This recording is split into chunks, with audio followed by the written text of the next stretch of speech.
Hello বন্ধুরা, তোমরা সবাই কেমন আছো? আমার নতুন একটা রেসিপির সাথে তোমাদের ওয়েলকাম।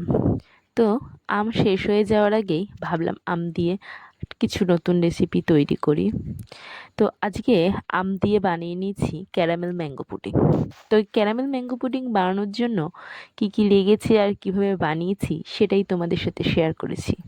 তার জন্য প্রথমে 3টে আমকে ধুয়ে নিয়ে আমগুলোকে ছোট ছোট করে কেটে মিক্সিতে দিয়ে দিয়েছি এবং তার সাথে দিয়ে দিয়েছি পরিমাণ মতন চিনি। ভালো করে মিক্সি করে নিয়ে এবারে একটা কড়াইতে মিশ্রণটাকে ঢেলে দিয়ে এবং তার সাথে দিয়ে দিয়েছি 1 কাপ মতন দুধটাকে ভালো করে আমের সাথে মিশিয়েও নিয়েছি। মিশিয়ে নিয়ে এবারে গ্যাসটাকে অন করে দিয়েছি। গ্যাসটা অন করে এটাকে ফুটতে দিয়ে দিয়েছি। এটা যতক্ষণ না টেনে আসছে ততক্ষণ এটাকে ফুটিয়ে যেতে হবে।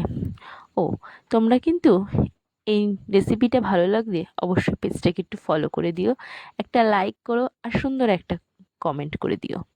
তারপরে এর মধ্যে দিয়ে দিয়েছি একটু কর্নফ্লাওয়ারটাকে দুধ দিয়ে বা যদি কেউ দুধ না থাকে একটু জল দিয়ে গুলে নিয়ে আমি দুধ দিয়ে গুলে ওর মধ্যে দিয়ে দিয়েছি, যাতে স্ট্রাকচারটা একটু গায়ে গায়ে হয়।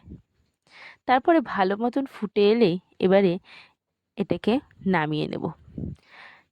নামিয়ে নিয়ে এবারে একটা বাটিতে ঢেলে নেব। এবারে আমি এখানে ক্যারামেলটাকে বানিয়ে নেব। তার জন্য নিয়ে নিয়েছি আমি এখানে 1 কাপ চিনি আর 1/2 কাপ জল। ভালো করে ফুটিয়ে নিলেই চিনি আর জলটাকে ক্যারামেলটা আমার তৈরি। এবার একটা বাটিতে প্রথমে ক্যারামেলটা ঢেলে নেব, তারপরে সেই ফুটিয়ে রাখা আম, দুধ আর চিনির মিশ্রণটাকেও ঢেলে নেব। ক্যারামেলটাকে ঢেলে নেওয়ার পর আম, দুধ, চিনির মিশ্রণটাকে ঢেলে নিয়ে ভালো মতন সেট করে নেব।